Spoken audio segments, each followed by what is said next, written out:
This episode is sponsored by Horizon Capital, an M&A and micro private equity firm that acquires and grows SaaS companies. Horizon Capital only works with SaaS companies generating between $500K and $5 million in annual recurring revenue, where they help them unlock the true value of their business and scale to the next level. Whether you're ready to move on to your next startup or want to work with the right growth partner, Horizon's team will work with you to find the best structure possible. From M&A strategy to capital investments, SaaS is all they do. Simple as that.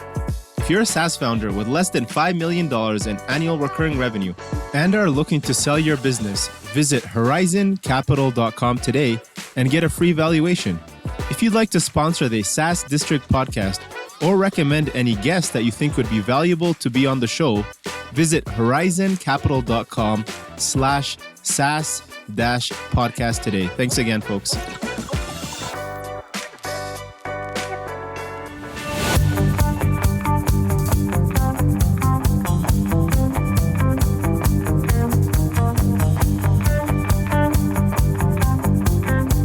Hello, everyone. This is your host, Akil Jabbar, and welcome back to another episode of SaaS District.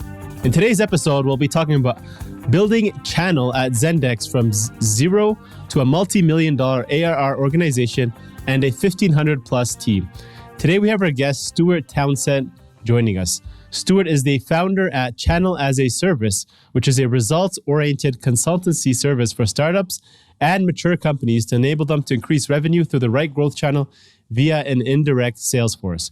Stewart has spent 20 years working in channel roles and has specialized in accelerating revenue at global SaaS companies through the building and running of indirect sales programs since then. Having worked at large multinational corporations for over 15 years, then transitioned into two large startups who went through acquisitions and IPO, Stewart has the experience and knowledge to get things done with a small team environment, but also own global partnership relationships and drive that top down, which we'll talk about today. So welcome, Stewart. Super excited to have you on SaaS District today. Hey, thanks, Akil. Thanks for inviting me. I need to take that recording because that was a great intro and I couldn't have done it any better. No. I have to pay you for that service. I appreciate that. This one's on me. You can pay for the next one. Awesome. So can you share your story? At ZenDesk, you built that team, you built that program from zero to multi-million dollars in revenue across Europe with ZenDesk. You were the director of channel development. I think that was back in 2013. Yeah, so when I joined ZenDesk, it was around about 250 people. It was getting ready for IPO. And it was, in terms of SaaS, it was a large company, but obviously it had scale that it wanted to go to. And in direct sales, you hit a point where you're scaling, you can add people and such. So I joined, there's about 250 people and took over as director of channel development there and built out a team across Europe that were responsible for reseller relationships and SIs, and then we worked with a team in the US around BPOs, call centers. And at the time, it was just crazy. ZenDesk was growing at the rate of hundreds of people, just hundreds at a time. That the market was just really sort of getting used to the concept of a SaaS delivered customer service, and it was an enterprise product. So my role there was come in, build a team, build a program, start to drive revenue quickly, and scale that organization, which doesn't need hundreds of headcount like direct sales does. It needs minimal headcount because you're relying on partners that have sales people to do that. So it was an exciting time. Definitely very tiring, but in a good way because the excitement behind it and what was happening was amazing. And then that company, ZenDesk, went through an IPO. And now, I think in 2020, it's over 2,500, 3,000 staff. The share price is going through the roof. It's just accelerating.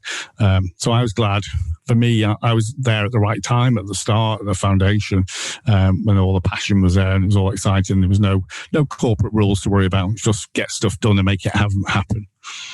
Very nice. And I'm assuming the team, when you left, is still kind of growing and building out the channel that you started there? Yeah. So the channel program's pretty large now. There's technology partnership leaders, there's SI leaders, contact center leaders. It's a much larger team. When I was growing it, I was growing individuals across Europe to look after northern and southern Europe. Germany was a large territory for us.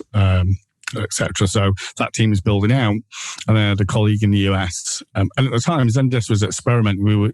when I joined, there was no program, there was no partnerships.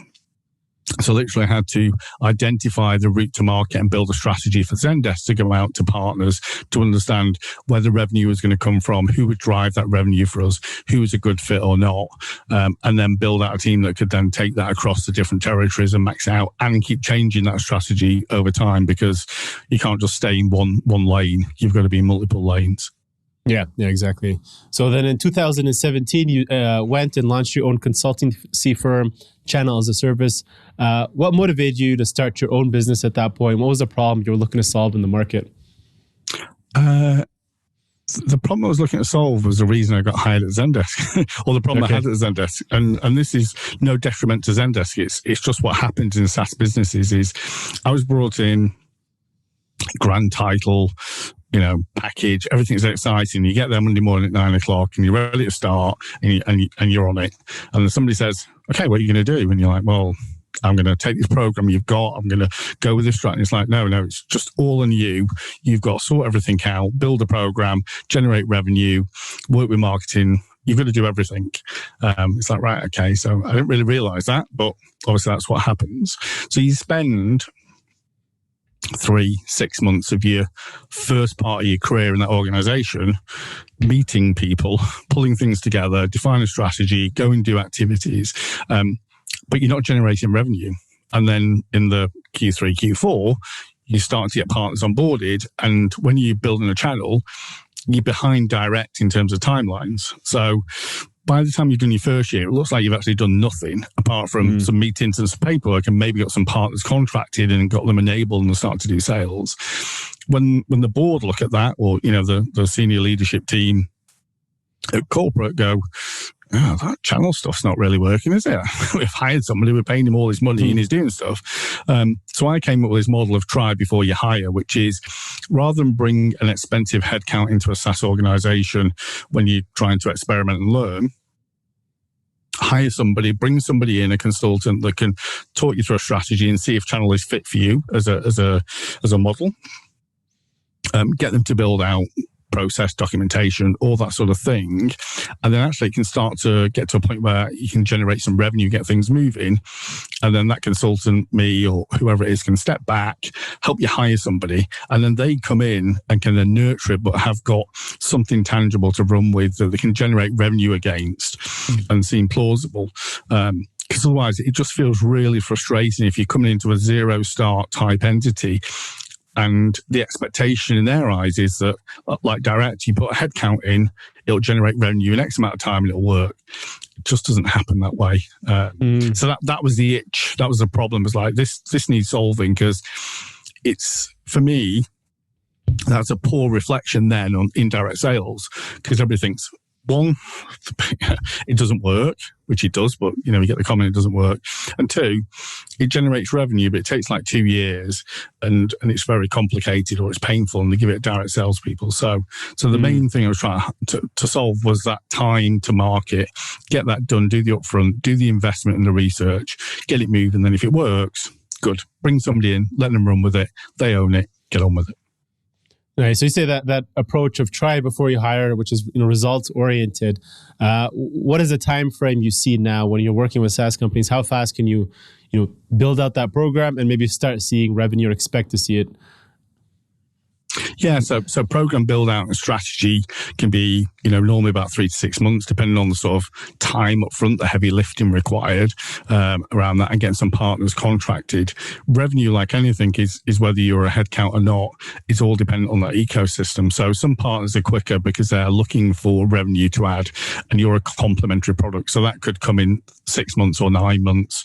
If it's an enterprise type SaaS product and you're going out into I won't say an SI organization, because most of the companies that we're talking to today are sort of would be more in that sweet spot of 50 people or 25 people and growing. And you don't want to go into SI land. It'll just drain you of life. Don't do that too early. But once you go into go into which land? Into a system integrator, an Accenture or a Capgemini, trying to go through those channels when you're small, everybody wants to go there. They all want to be there, but it just hurts because meetings after they've got more people that they can throw at you for meetings and anything else. So it's hard. But yeah, essentially, it can be anywhere from 6 months to 9 months where you can see revenue come against it. But again, you can have that sat in the background and just start with a referral program and get revenue in three months. It depends what route you want to go. So you've got referral, which is like an introducer. A reseller is somebody that takes your product and sells it at a street price and then buys it off you at a discount.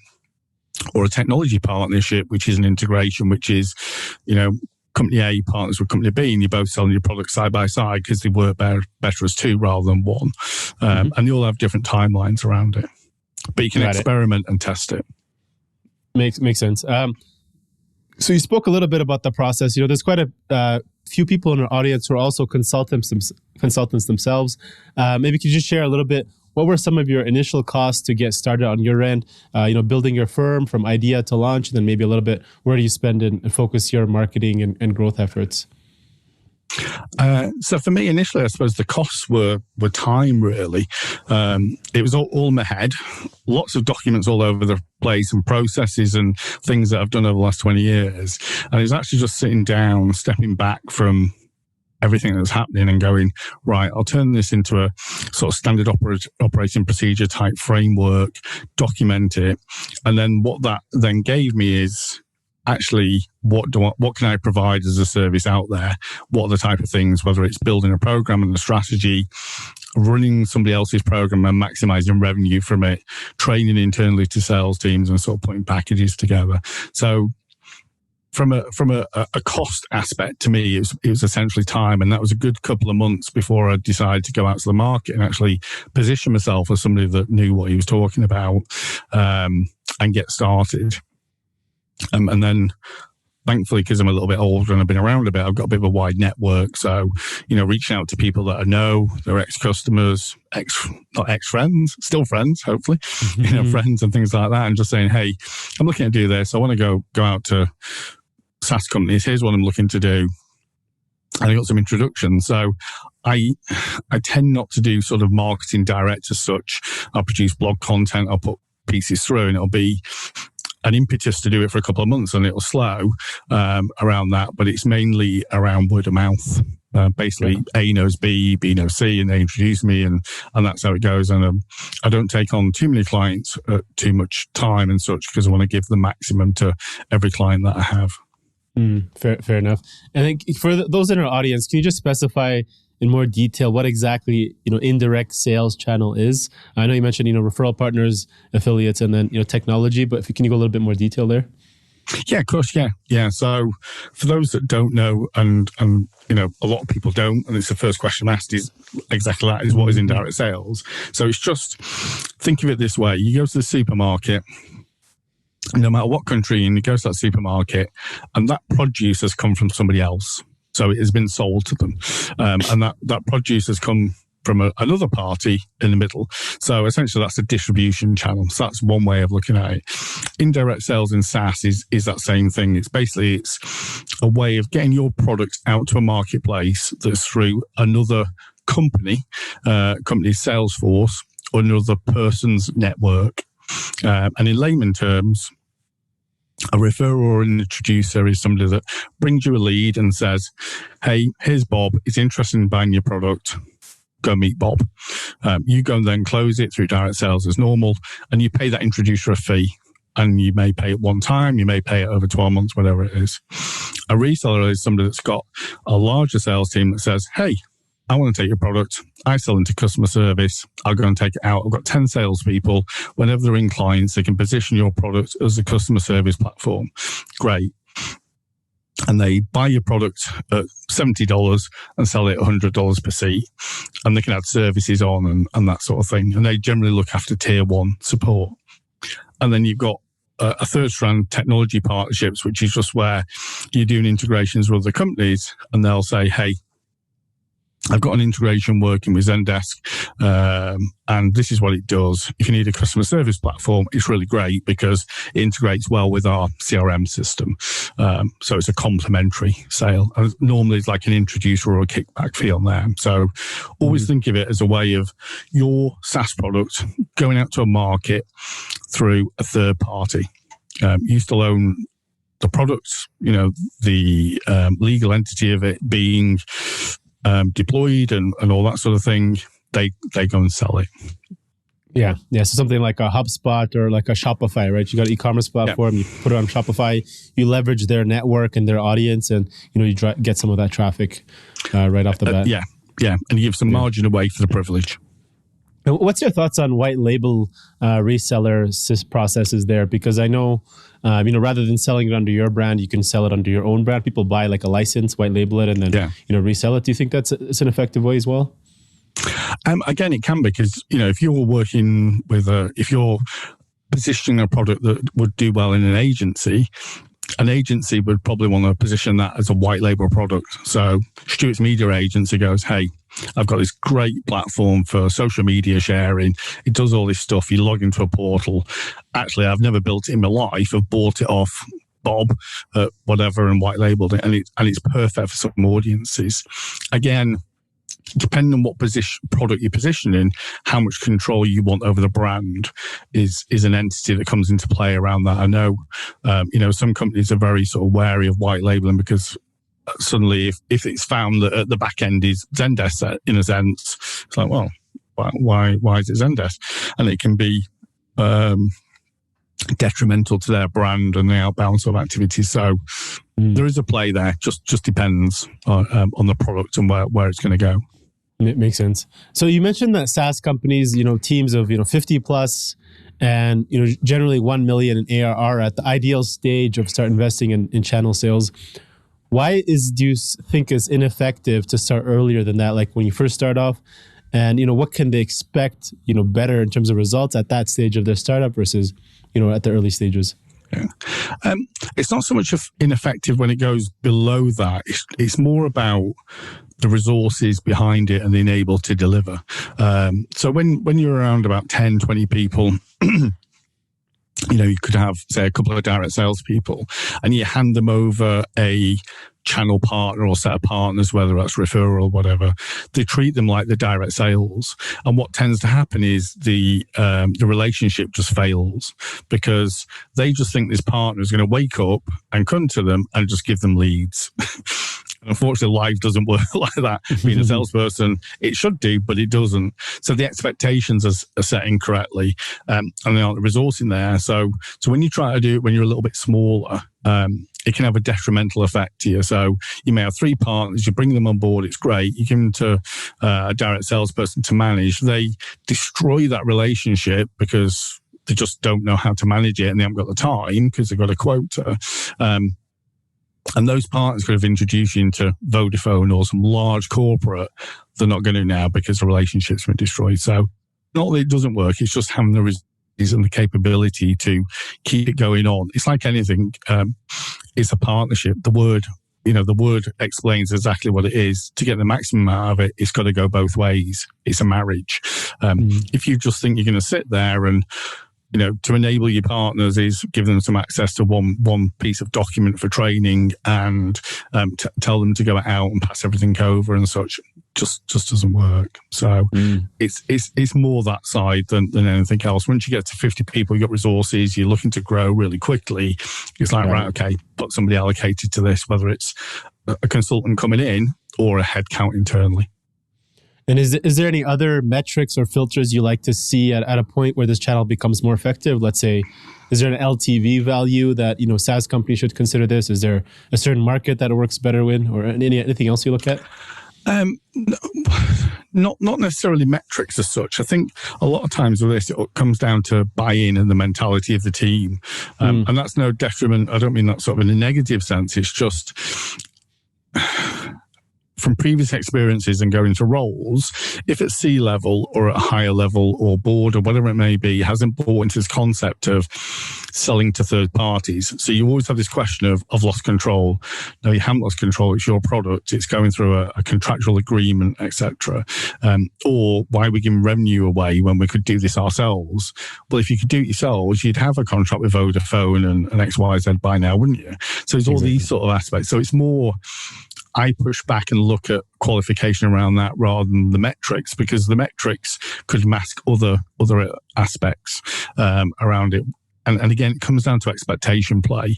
If somebody's had a bad experience around dealing with an indirect channel, it's hard to get them back on board again and understand what the value is without spending a lot of time around it.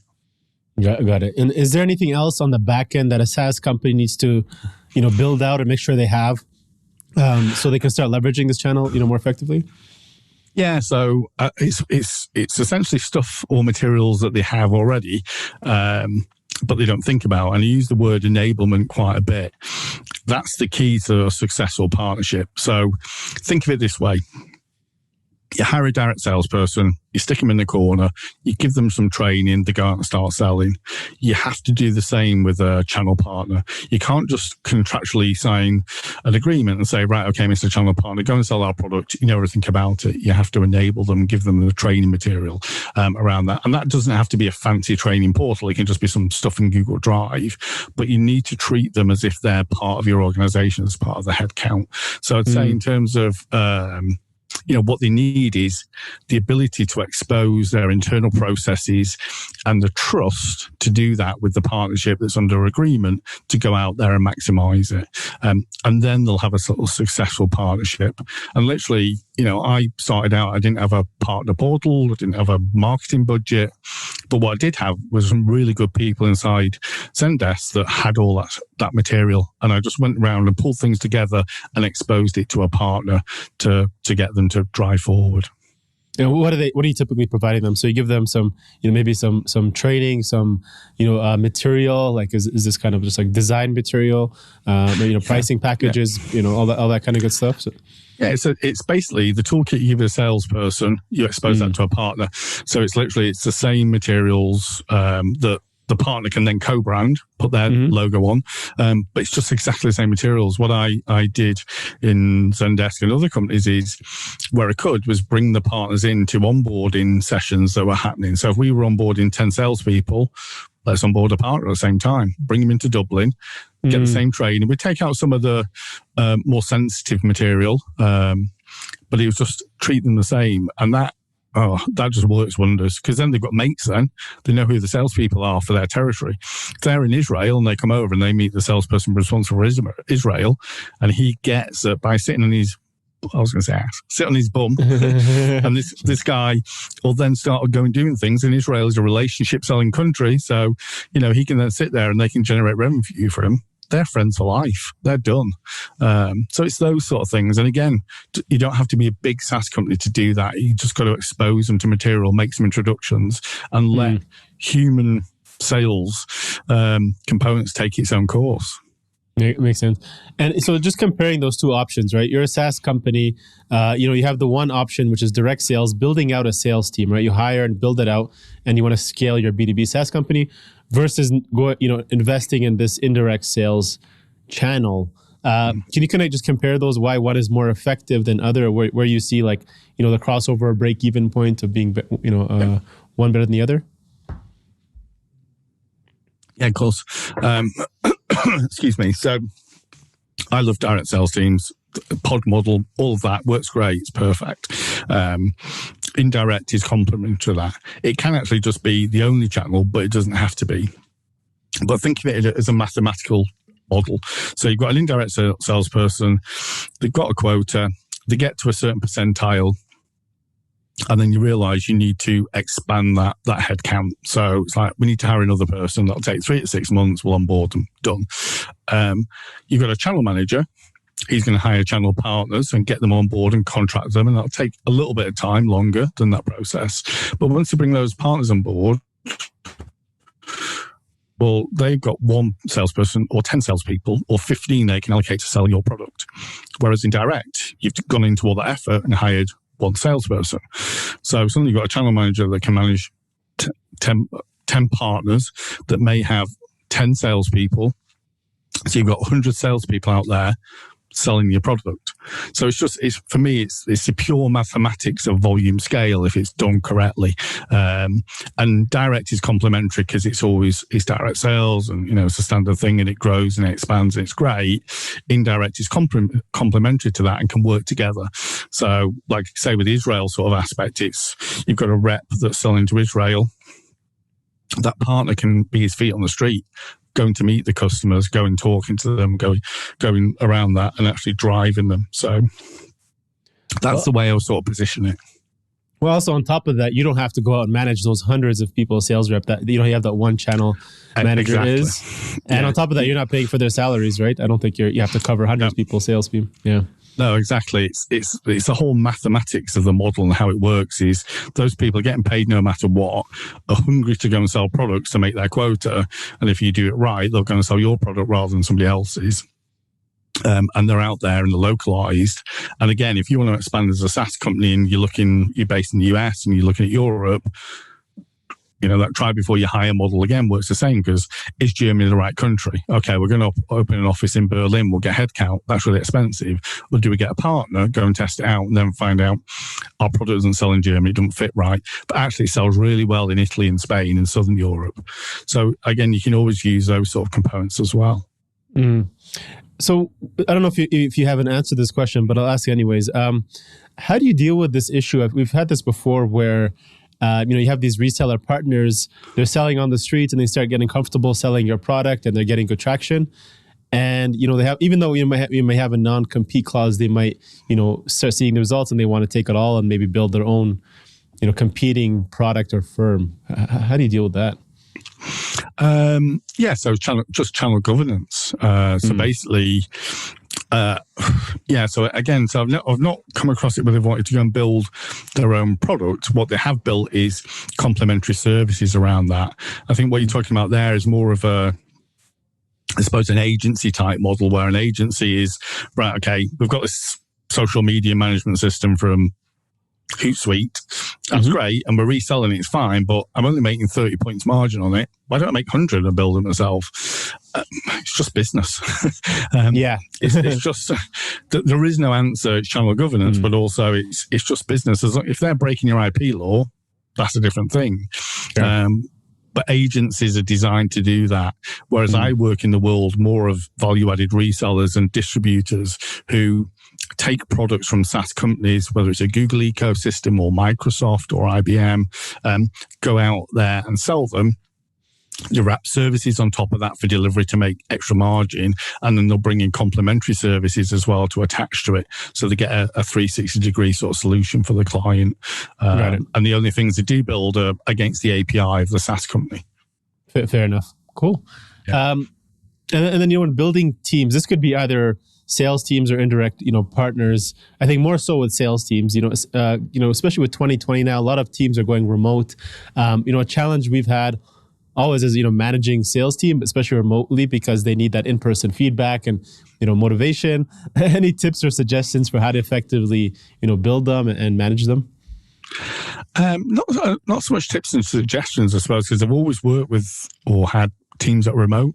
So when I was at Sun, when I was at Oracle, the teams that I was managing there, we probably met once or twice a year sort of thing. So, I think with anything, it's just generally about empathy, and salespeople are motivated by financial aspects and being told they're doing really well. But also it's about delivering negative messages to them in a more sort of positive sense. Because I think with what's happening now, and some people are not used to this lack of interaction and this component, and it's hard to tell somebody, look, you're behind quota. Actually, what's happening behind quota? Is it the market or is it you? Sort of thing. So I think, again, it's just, I've always took an aspect of leave people to deliver to quota. And if they're on track, that's great, and come back and give results and fine. If they're definitely left curve, let's have a conversation about that, and then let's monitor it, but not in a micromanagement way. And I think you've just got to understand, in the position that we're in at the moment, people are under different pressures with home life, children, I don't know, anything. So it's just about that empathy. But one thing I've said in the past when I've asked questions around this is cut quick, cut hard. So if somebody's not hitting quota. So go from SAP and Oracle type days. If they're not hitting quota for quarter on quarter, and there's no legitimate reason, i.e. they're just lazy, then just cut hard and cut quick. Don't hope for the best, because it's just not going to happen. And it sounds a bit horrible, but it's the only way, because I look at it this way: this person must be unhappy. And they come to work and they're trying to do something and they're not a fit. So go and find something that makes you happy and you fit and you make money against. And I'm going to do that by moving you on and helping you and guiding you through to that. That's the way I look at it. Makes sense, yeah. Otherwise, that hope just leads to disappointment, right? And then continuous frustration from all sides, yeah. Yeah, exactly. Yeah. Cool. So just kind of last step, just to wrap everything up and put it all into one conversation. Can you walk us through what this typical process looks like, right? From planning to engagement, and then, building out the strategy and the deliverables you develop for example, at a B2B SaaS company you've worked with in the past, or how would you go about it? Yeah, of course. So, pre sort of February, March, I'd have to go meet people. I don't do that now. But it's the same thing. It's around, can we work together as companies? So I'd have some initial me interviewing the client, sounds a bit weird, I know that, but me interviewing the client to make sure expectations are set correctly, they've got the right framework in place and the right timelines and thinking and what indirect sales channel is. And that may go back and forward 2 or 3 times and with different individuals in the organization. And then what I build from there is exactly what the deliverables are going to be, which essentially is going to be, one is a strategy. Who are the partners you're going to go after? Let's build a matrix, a partner scoring matrix, and understand which partners will fit and which won't, so that when we're talking to them, we can understand these are a good fit or they're not a good fit around it. And then it's just the processes around that and the training packages that all come together. So, do you have direct salespeople? Do you understand what channel is? Have you got partners already, or have you not got partners? And it's a lot of to-ing and fro-ing. Feels like a bit of friction at first, and then it's more the heavy lifting of going, right, okay, I'll go and build all your internal processes now. I'll make sure your training materials are together. I'll start to reach out to partners. I'll cold call them. I'll start to do the research, because even though we think Google may be a great fit for you, Google partners aren't a great fit. It's actually a Microsoft ecosystem we should be after. So I guide and steer all that and give them direction, and then do that as well through weekly check-ins, to state where we're at, and internal interviews as well. So at the end of the sort of first part of that delivery, they get a review of the company, where it's at, where the organization sits, and whether channel will fit or not, and what that strategy is. And here's all the documentation behind it that comes with it. And then two things happen after all this sort of engagement and process and partners is, they decide to keep me on and I just sort of run that program and maintain it from afar, and work with partners until they're ready to hire headcount, or help them find somebody that'll sit and be either internally, externally, that'll sit and take over that role and develop it and go forward. Or the final outcome, which hasn't happened yet that I can think of, thankfully, no, is channel isn't right for you. Because there could be an instance where it's just not right in terms of what you're trying to sell, or in the time that we've been working together, you've pivoted and doing something different. And I've worked across childcare sectors, oil and mining, financial services, telecom. I've worked across most sectors now in sort of SaaS, doing this consultancy type service. And there's always been a fit, but sometimes it's been the timeline for delivery is going to be longer than expected. Especially in the sort of oil and gas mining type sector. It's not a short-term partnership. It's going to be a longer-term enterprise type negotiation. Yeah, they're the slowest to move in the market, and there's a lot of people they're very slow to adapt. Right? I think they're the last to make any changes. Yeah, definitely. Yeah. In my previous life, I was a petroleum engineer, so I understand that world. So you've been in that world. Yeah. It's definitely not the quickest. No. And then, are you involved in also like those negotiations and fees, or those are typically set by the partner themselves, right? No. So normally, I prepare a reseller contract, depending on the territory, whether it's US or UK, put a framework together, and pass it to the SaaS's legal team, whether that's a person, external, to verify it's all okay. And I would make suggestions about the margin. And how typically I position it myself is, You've never been to market. You've got no partners. You want to give away as much as possible now that you think is sensible, and then claw it back in later down the line. And what that translates to is give 30% away now. Look at what your cost of sale is and look at all that. I'm sure it's going to be about 30% anyway. So give 30% away. Do that for the lifetime.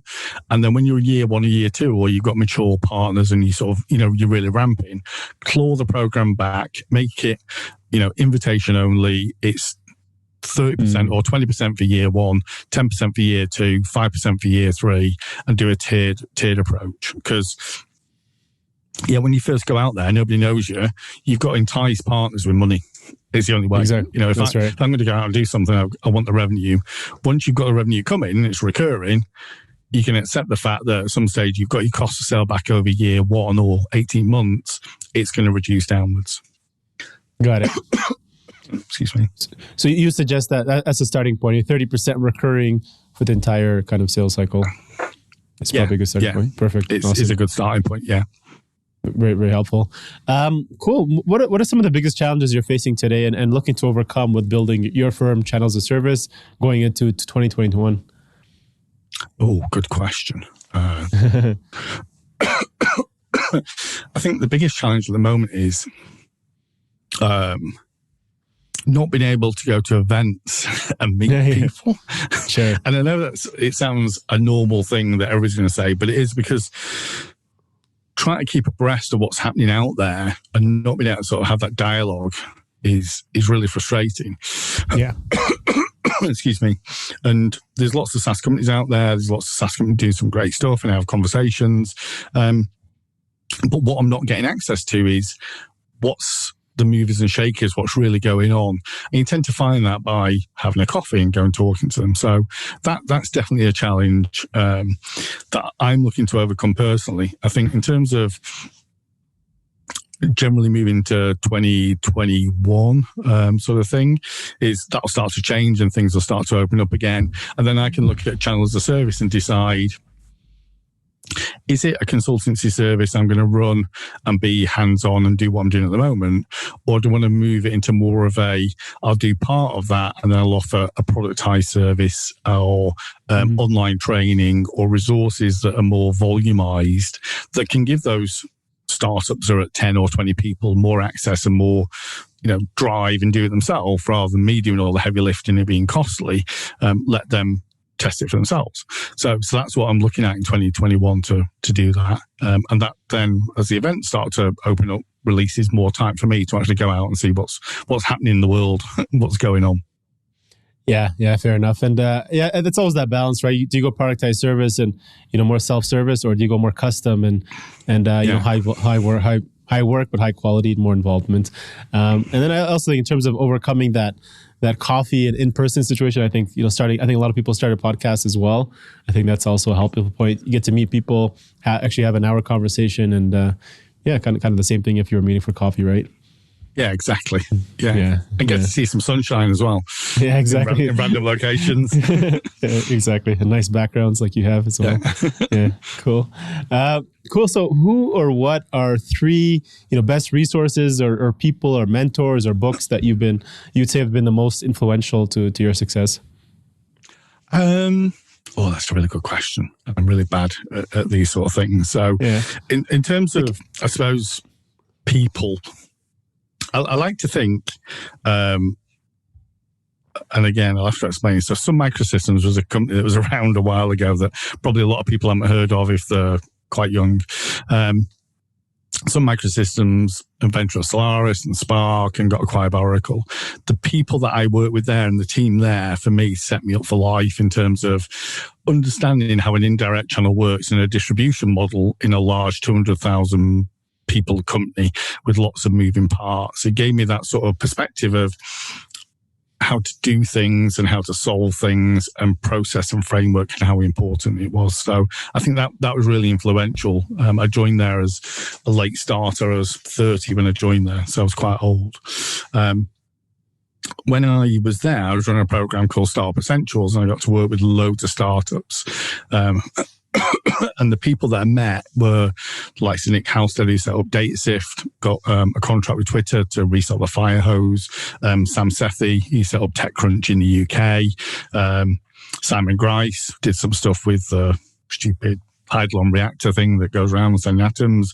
There's just a great group of people, founders of Spotify, Last.fm, just those sort of people gave me, again, it's not the resources, but the impetus to see that actually beyond corporate, there's loads of these startups and it's great.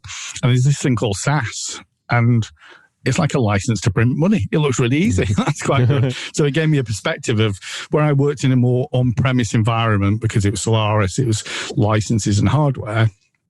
All those people gave me a viewpoint of there's this thing called SaaS and cloud. It's exciting. It's going to be dynamic and changing. So just before Oracle acquired us, I was just starting to head up the European cloud unit for Sun that was being run and set up, but that didn't happen. And I think, that those people in that time, 2008, 2010 was just really exciting and set the way now for where SaaS is acceptable. It's really great. Lawyers like it as well. They don't mind it. And literally you can spin up a company now and not need $1 million or anything like that. You can spin up a company at home and just use deployed services already and away you go. So it was exciting. And I think the final third component is from a resource aspect is communities. So whether it's Slack or Circle, just being part of wider communities outside of what you enjoy. So I'm in some trends community, I'm in some channel communities. I'm in a community of nomadic entrepreneurs that meet up in Thailand every year, about 1,000 of us.